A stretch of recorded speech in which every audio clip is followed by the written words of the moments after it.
Sleeping Dogs is criminally underrated. It's GTA meets Kung Fu with an undercover cop story. But why did everyone ignore this gem? I played Sleeping Dogs years ago, and within minutes, the combat absolutely hooked me. Replaying it now, I'm reminded why this deserves way more attention. Now, let me break down what makes this game so special. You play as Wei Shen, an undercover cop who returns to Hong Kong from America to infiltrate the Sun On Yee Triad. Your mission is simple: take them down from the inside, but things get complicated fast. What makes the story work is the moral conflict of it. Wei reconnects with childhood friends who are now criminals, and as you climb the Triad ranks, the line between cop and criminal blurs. One moment you're reporting to your superior, Superintendent Pendrew, the next you're helping your Triad brothers in a brutal gang war. Watching Wei struggle with his identity is what elevates this beyond a typical crime game. Now, the voice acting sells every moment in the game itself. Where's she now? She's dead. Wei feels like a real person torn between two worlds, and isn't just your typical action hero. Now let's talk about what everyone remembers, and that is the combat. Sleeping Dogs uses a free flow system similar to Batman Arkham for those who played it, but it adds environmental brutality that GTA wishes it had. You can grab enemies mid-combo and smash their heads into phone booths, for example, or just impale them on a meat hook, throw them into industrial fence, or slam car doors just to break their freaking skulls. It's visceral and satisfying, especially once you unlock the advanced moves later in the game. The progression system rewards you for completing different types of objectives. Triad missions unlock brutal takedowns, and cop missions give you defensive abilities. And finding hidden shrines, they can give you more HP, for example. This keeps the combat feeling fresh throughout the story. Now, gunplay exists in this game,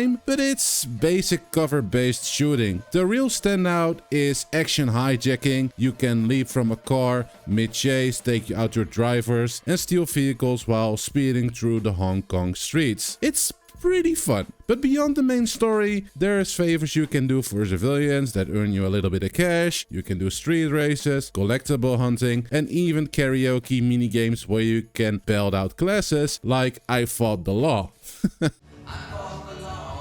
Plenty to do if you want to explore the world. Visually, Sleeping Dogs definitely shows its age. Even in 4K, most of the character models just look freaking outdated. But what makes it special is the Hong Kong setting. It definitely has its own personality. I mean, neon-lit streets, rain-soaked night markets, and a bustling urban atmosphere that just gives this game the vibe that holds up despite the technical limitations. The soundtracks in the game also lean heavily into the Hong Kong setting, with Cantonese radio stations and traditional instrumentation mixed with modern beats. Now, don't expect American rock anthems while you drive in this game.